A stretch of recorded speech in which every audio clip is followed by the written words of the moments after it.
Isang malamig na umaga sa inyong lahat mga ka-Gigi!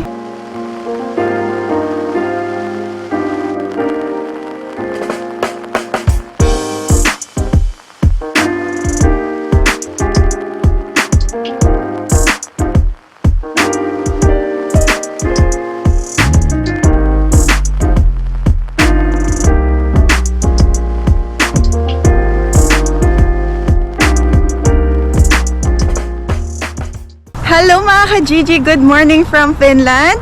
Yan for today's video. So ako naman maghahatid kay Ziki sa daycare. Si Keng pumasok na kasi 8 o'clock pa pala yung pasok ko ngayon. Kaya yan tayo maghahatid kay Ziki. So napakalamig mga ka-Gigi, napakalamig na umaga. Tuwing umaga ang lamig na. Yan. So, kamusta kayong lahat mga ka-Gigi? Sino ang present ngayon? Comment in the comment section ang mga present dyan. So, attendance check tayo mga ka-Gigi. Nag-check ako ng attendance. Kaya, make sure na mag-comment kayo sa baba para malaman ko kung sino sa inyo ang present for today's video. Meron kayong grade? Ginagraduhan ko kayo. So, legit mga ka-Gigi, kailangan mag-gloves. Buti na lang iniwan ni Keng dito sa bag yung gloves. Yan, nandito sa bag ni Ziki. Yan, so nag-gloves na ako kasi sobrang lamig pala talaga. Yan. Syempre, mahaba-haba yung nilalakad natin. Kaya, kailangan talaga mag-gloves mga ka-Gigi. Pwede naman natin yan tanggalin mamaya pag hindi na malamig. Yan, yung dinadaanan sa school, dinadaanan yung way namin papunta sa daycare ni Ziki. Ito pala si Ziki mga ka-Gigi. Hi, good morning! Sleepy po. Yan, naka-glove siya, naka-jacket siya, and bonnet. Yan. So, napaka-importante ng suot ng bata dito mga ka-Gigi. Dito sa Finland, kailangan bago ka umalis ng bahay, i-double check muna kung ano weather.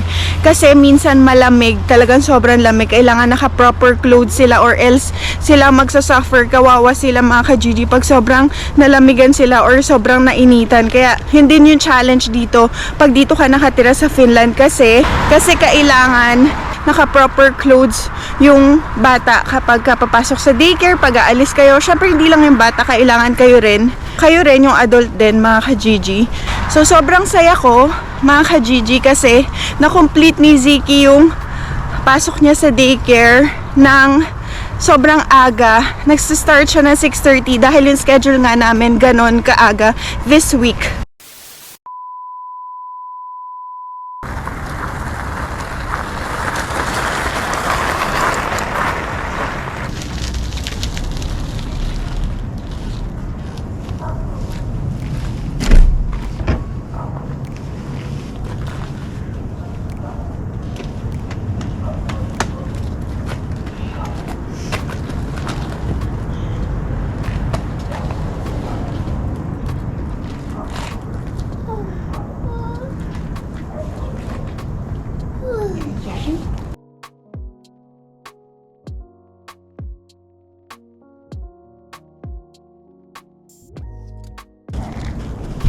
Mama will put their snacks here, okay?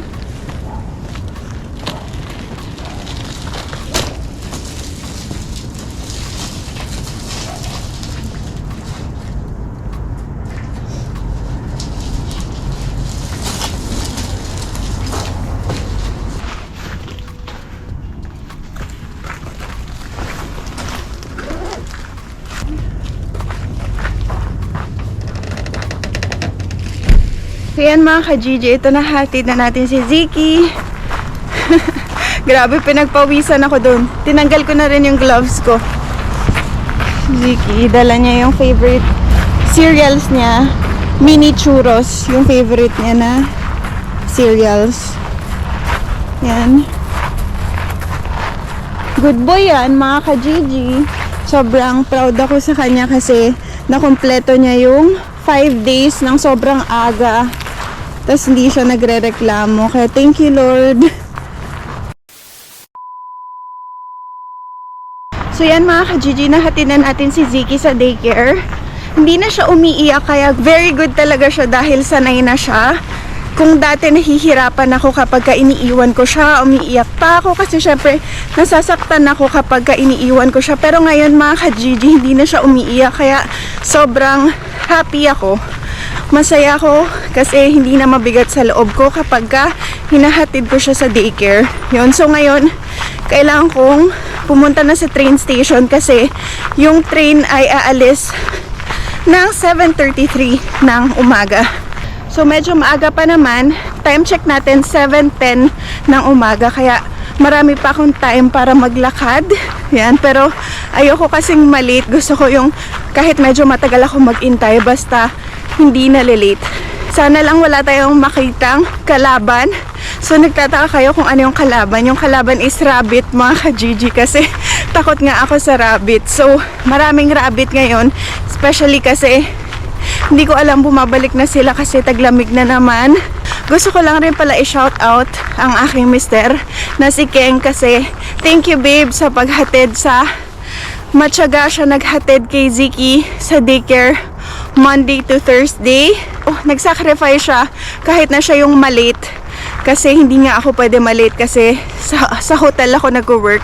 Hindi naman sa okay siya malate, syempre hindi okay malate, kaya lang napapakiusapan naman si Ansi na pag sinabi niya ihahati niya si Ziki sa daycare, so okay lang si Ansi. So napaka blessed din kami kasi nagkaroon siya ng boss na katulad ni Ansi kasi naiintindihan at parang merong consideration si Ansi, naiintindihan niya na malilate si Keng ng konti, ganon. Yan, so thank you babe. At napakatyaga mo maghatid sa daycare.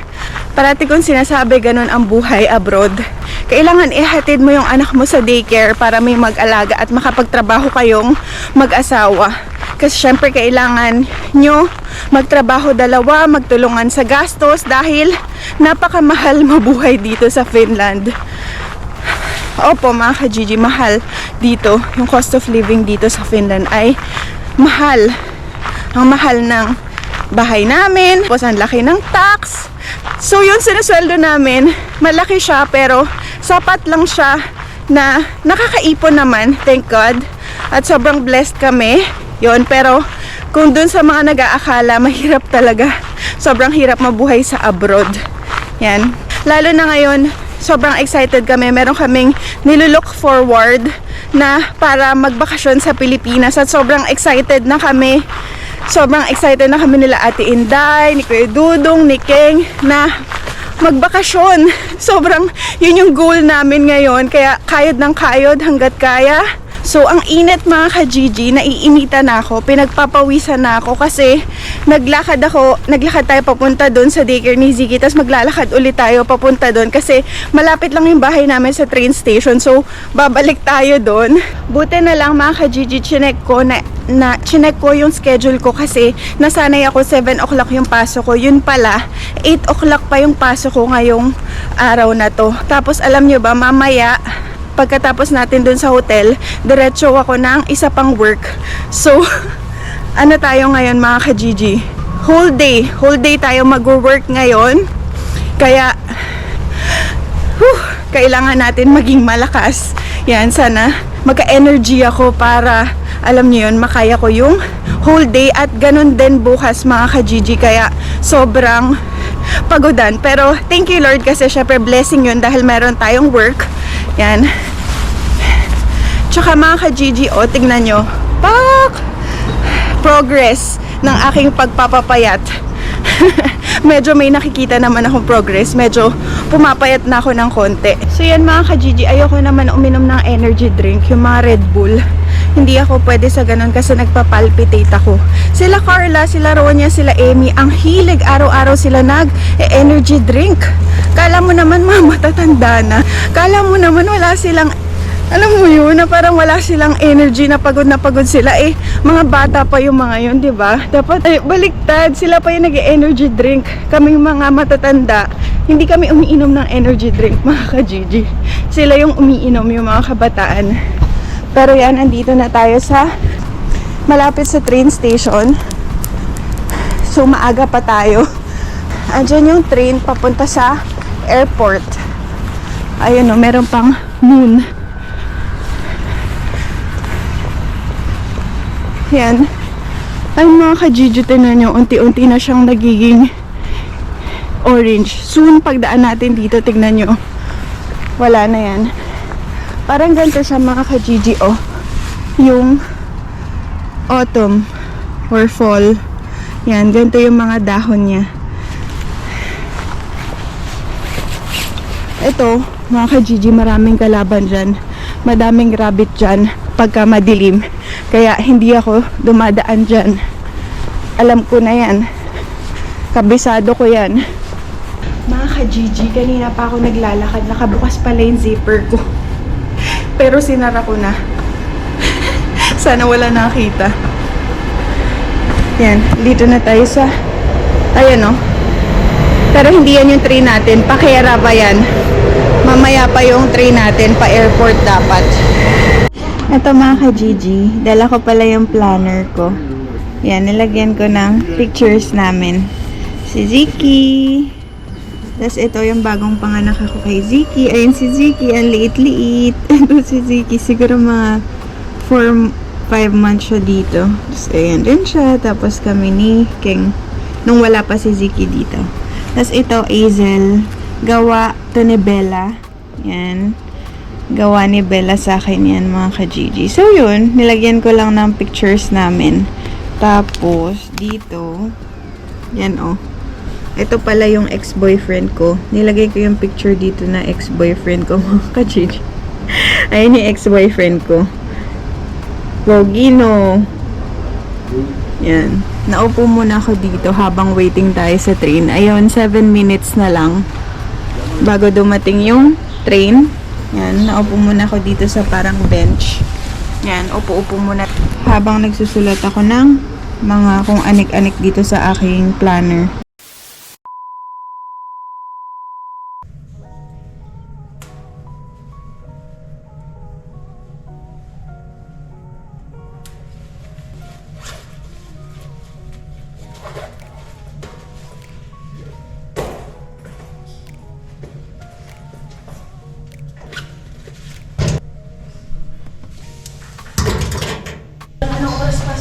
Hanggang ano lang ako ngayon, ate? 2. Ikaw? 2:30. 2:30. Yung mga nakaraan, 7 to 3 ako. Pero ngayon, hindi ata masyadong busy sa kitchen. Kaya, Nakakauwi ka lang maaga. Kaya nakaka-uwi ako. Pero may work pa ako after. Sino lang kung gusto mo ba ka? Yung asawa ko. Ako naman, ako din kasi panghapon naman yung asawa ko. Panghapon. Kaya ako ang nasundo. Okay. Siya na nakakatid minsan. Minsan ako, Ganun ang setup nyo. Ganun lang buhay natin eh. Kaya nga, wala na tayong ibang umasahan. Bye! Nice to meet you. See you! Meron tayong na-meet mga ka-G. Si Ate Lynn. Pinay siya. Housekeeping siya. So, hindi ko na kayo masasama sa taas. Alam nyo naman, bawal mag-vlog dun. Kaya dito na lang kayo. Kaya, pasok na ako mga ka-G. Bye!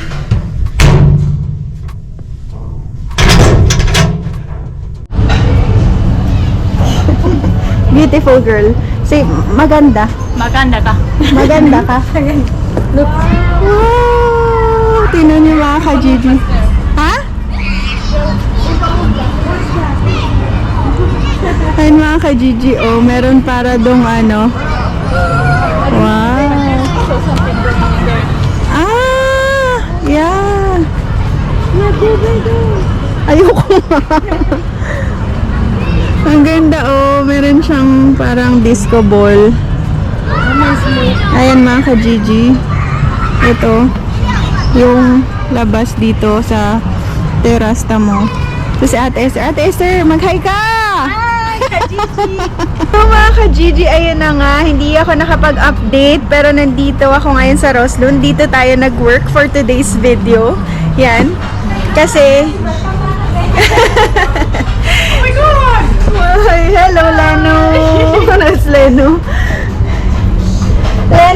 know what? Somebody commented in our vlog, and then she said she's a mom, and then she said his son likes you or something. And then she's asking what's her name. Can you say hi? Hi. Hi, Amanda.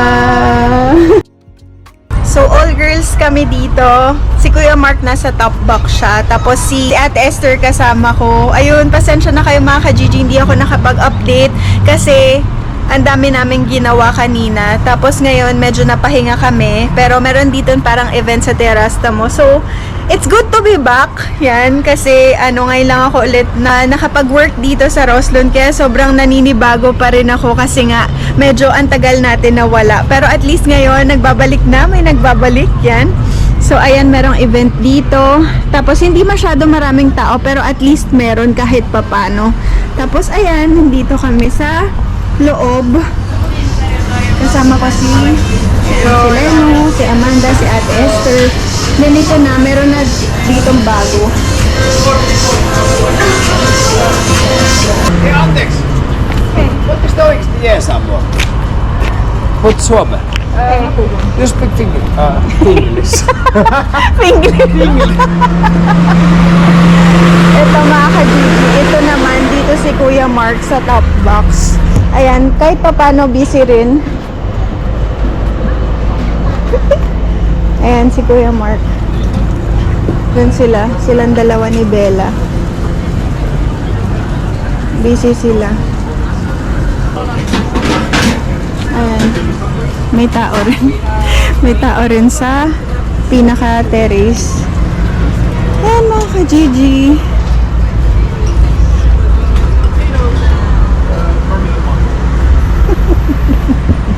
We have to see the Oompa Loompas. Where is that? Let's go. The Oompa Loompas. I don't know where they went. There's two men. I mean, they're not Oompa Loompas, but they're Oompa Loompas. Can you say what's Loompa Loompas? Oompa Loompa. Can you say Oompa Loompa in English? What's that in English? It's Oompa Loompa. Have you seen the Charlie and Chocolate Factory? Yeah. Yeah, there's the Oompa Loompas. Ah. The orange ones. Okay. The small, like Mark. Oompa Loompas. But there's two men with like Costume. lights all over themselves. Ah, really? I don't know where they went.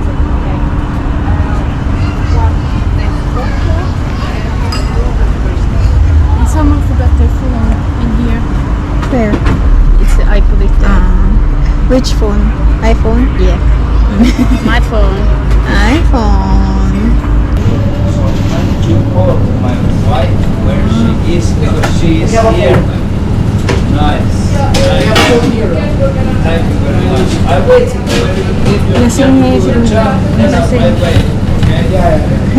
But this is the phone. Do you know the number? Yes, of course I know the number. Pwede ba siya may tawag dyan? Yeah. Ano natin Kitos, why ka? Täällä pikku täällä. Mä kävelen nyt kotiin. Mä tulen nyt kotiin. Nähdään kotona.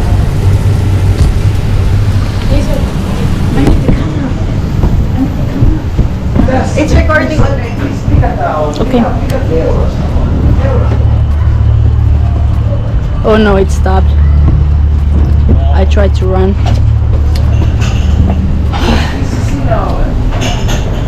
It stopped. It was. Okei, mä tulen kotiin. Vaikka. What?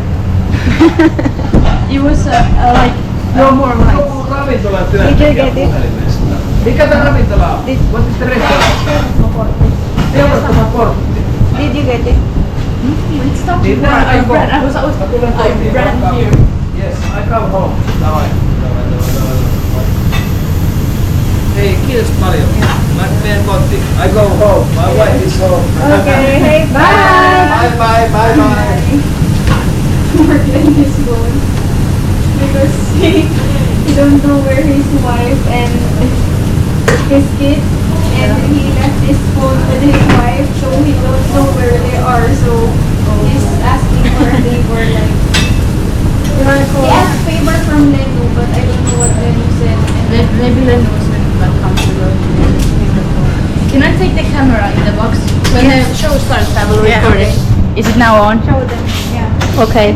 Now you see hardworking women. You see Hazel and Esther and me. Woman. There's the crazy light show going on in here, and I want to show. Oh God.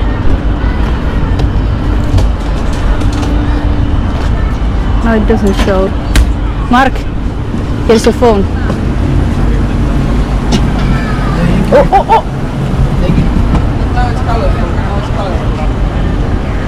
Mark, does this zoom?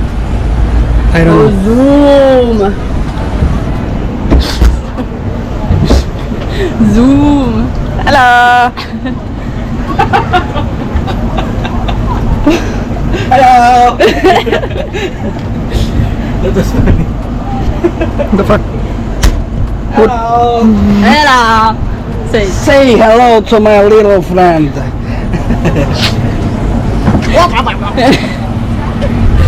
oh my God!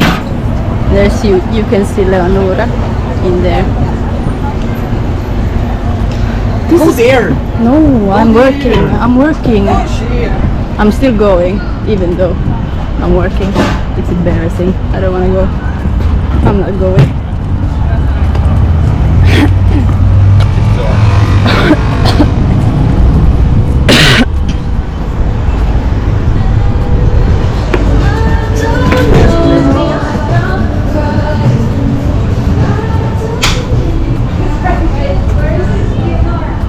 Oh, it stopped. Uh-oh. Oh, look now.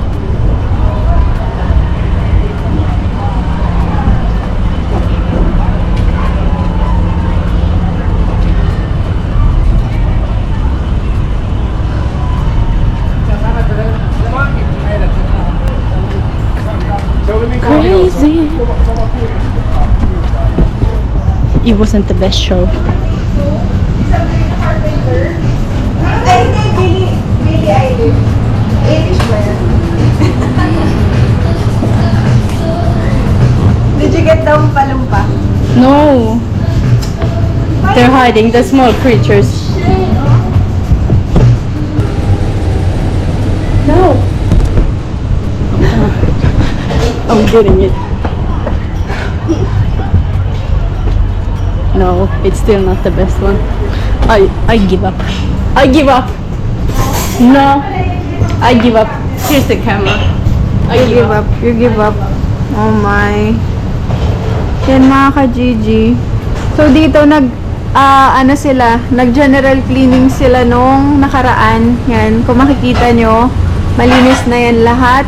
Ilinis yan ng Team Roslund. Yan. Kaya, malinis-linis ang ating kitchen. Tapos, ito pala mga ka-Gigi, nanalo yung Roslund sa Smaku Festivals. Yan, Makuware. Ang Makuware ay best taste. Parang ganun. Yan, sila yung nag-champion. Yung parang roast burger nila. Yan, lanta-lanta na yung flower. Ang ganda o, sunflower.